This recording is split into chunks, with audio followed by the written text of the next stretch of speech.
Welcome to PowerCat Live. I am here with Joe Fernandez, Senior Program Manager. Hi, Joe. Hi, Phil. Thanks for having me. It's great to be here.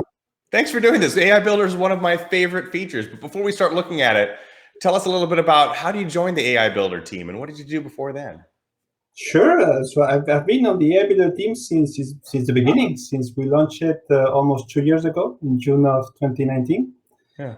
Before that, I've been at Microsoft for 5 years. I began my journey actually in Microsoft Spain, where I used to work in digital transformation projects with customers that were moving to Azure. And then around 3 years ago, I moved into a product role in our engineering team that we have in Paris, France. So you're going to talk about AI Builder. You're going to talk about form processing specifically, but there are a lot of AI Builder capabilities that I think there's so many that people don't know them all. So can you just tell us what's available? Sure. Maybe what we can do, Phil, is maybe we can jump into a demo and see, and so I can show you this live in action. So here I'm showing some invoices that I receive, let's say 100 of them per month. And every time I receive an invoice, I need to actually copy and paste the data from these invoices into an Excel file. And then I also need to put the data into this very old legacy website. And because these are hundreds of invoices, this takes me hours each month, and it's a very boring work, as you can imagine. So I'd rather do something else instead of just copying and pasting data. So that's where AI Builder can help me, and the rest of the platform can help me automate that. So AI Builder, you can find it both in the Power Automate portal as well as in Power Apps portal. You will see it on the left navigation bar, the AI Builder section. And here you will see all the different AI capabilities that we have. We have a bunch of them around documents, but also around images, text, and even prediction based on historical data. So here at the top, you will see what we call the custom models. So these are models that you're going to bring your own data and train your very own custom model. Mm-hmm. And the ones here in the middle section are the ones we call pre-built models. So models that you can take right off the shelf and use right away into your flows in Power Automate or apps in Power Apps. And here, for example, I see that I have one for invoices. So I'm going to click on it. You will see a description of what the model is able to do. And you will also find it a trailer experience so you can see what the model is able to do. So you will see some examples, but you can also upload your very own invoices in this case. So let me go ahead and upload one of the invoices that I usually receive every month. And this is a great way actually to discover AI Builder. So if you go to this web page, you're going to find this same experience in the different tiles. So if you want to learn more, just click on every tile and you're going to be able to see samples and try it out. So in this case, we see that it was able to extract quite a few data already with a very good confidence score. So things like the amount due, the different dates, the invoice number. But there are two things that are missing here. One is the shipping amount here, right? And this is the table. And this, I need them, so they're important for me. But there is no problem, because what I can do is I can go to that top section we were talking before and actually go ahead and build my custom form processing model, and I will actually teach it to extract the data that I need. So with that first model, you just took it out of the box, uploaded it, and it actually picked out quite a bit of data from your invoice. Correct. Yes. So start with the pre-built models, because probably it would already solve your case. Right. And if you need a little bit more, or you need to customize it to some like very specific fields in your company or in your process, you can always go ahead and train your own custom model. The custom one. Okay. So here the experience is very simple. I just have to give it a name. So I could give it, like, for example, PowerCat Live. I will click create, and that will start a wizard that will guide me step by step on training my model. So I've already started the process. And the process is very simple. The first step, I actually need to define the fields and tables I want my AI model to know how to extract. And just to clarify, though, that process of training the model is really just as simple as like uploading some examples, and then it does the rest? That's it. Yeah, it's super simple. It's a wizard that's going to guide you step by step. First step, tell us the fields and tables, and the second one, give me 5 sample documents to train the model, and that's it. It's pretty easy. And then the third step, which is the one I'm showing now, is actually we're going to teach the model to extract the data that we want. So the way we do it is just by tagging the document. So here I have the list of fields and tables. So for a field, it's super easy. So I just need to drag and drop here and say, okay, this is the build to address. I can fix it if I made a mistake, for example. I just want this part. There we go. And then something that we recently announced is enhanced table extraction. So before, for those of you who might be already familiar with phone processing, tables were automatically detected or they were not detected. And if it was a more complex table, like tables with nested items or not clear separation between columns and rows, we did struggle to extract those tables. So now the great thing is that as you do with fields, you can actually tell the model what is the structure of the table. So you can just draw around the table and say, okay, this is the table I want you to learn how to recognize. So I have this table here, and you're going to teach it the structure of the table by tagging the different elements. So Interesting. I just go ahead and say, okay, so give me the description for the first row is this one. And the nice thing about this new experience is that we can do more advanced things, like let's say, so you see here in the items column, I have the description, but I also have the rate. And I want to get those as a separate column, not have a single row in a single column. So now I can do that. I can say, okay, I want the rate to be a separate column, and I will tag it differently. And I'll do the same for the amount. I just have to do the same thing for the second row. So this is the description, the nested rate amount, and the total amount. I click done, and I'm done. And now I can even see a preview of the table. So this is how I'm gonna get a table. So the rate as a separate column and amount and description as separate columns as well. And with that process, then you've trained it that this is where the table will be, and for future invoices, it will extract whatever items those are?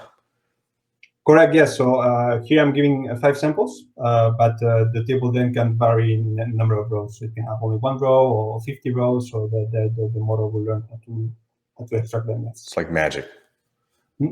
Almost.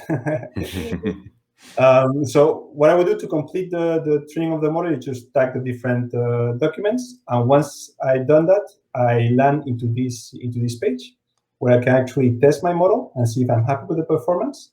I mean, if I'm happy with it, I can just go ahead and use it. And I can use my model either in an app in Power Apps or in a flow in Power Automate. Now, this is for one single invoice type that you've tagged. I know a lot of the customers I work with, right, they're getting these in through email or through other means, and then they need to do something with the data. So it looks like I can build all that with an app or Power Automate if I want to. Correct. Yes. So you can build the process with an app or with Power Automate. You can definitely have multiple, so the different templates, so different vendors, types of invoices. Invoices in your model. So that is definitely supported.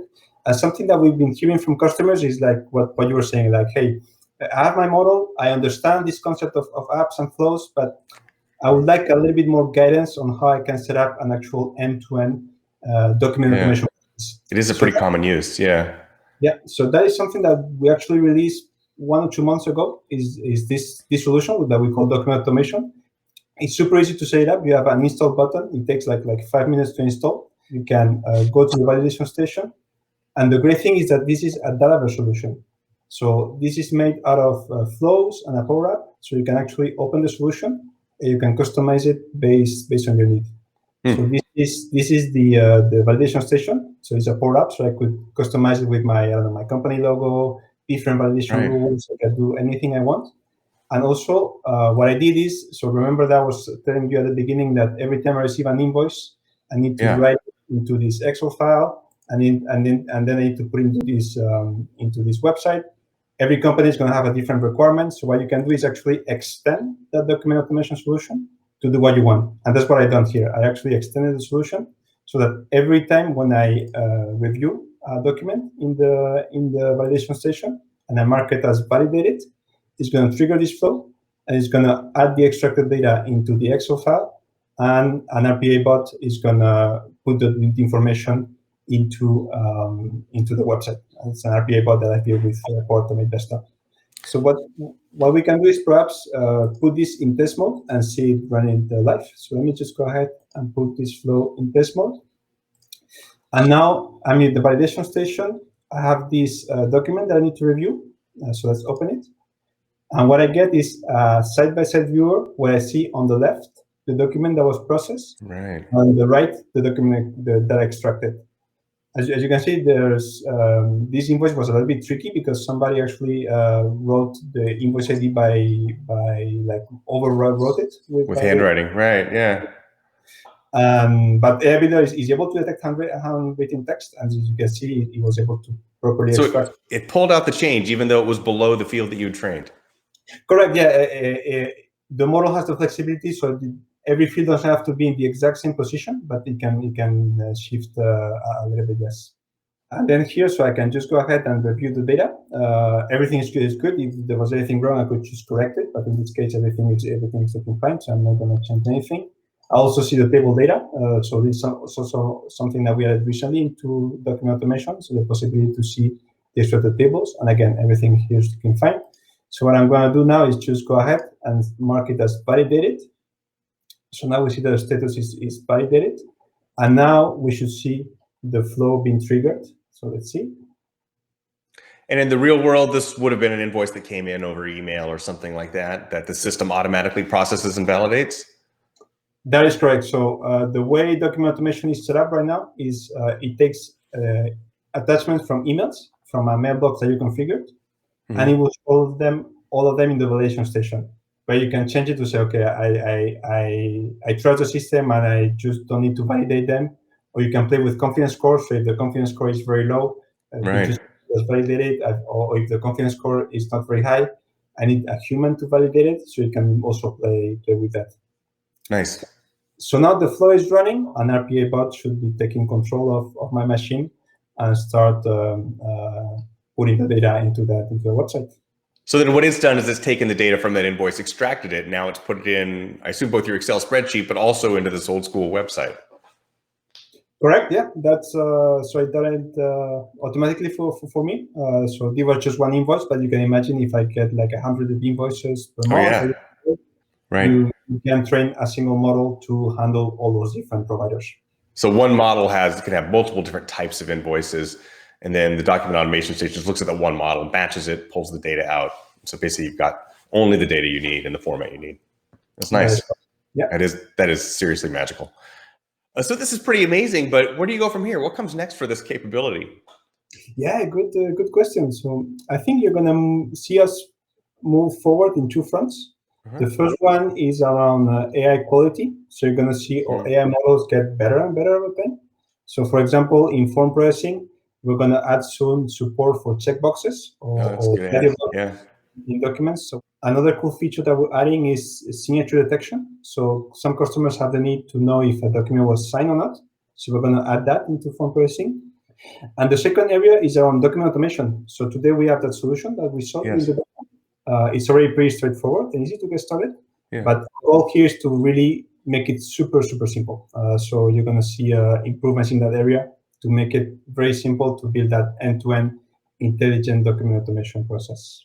That's great. It seemed pretty simple as you showed it, so I can't wait to see what's coming for it.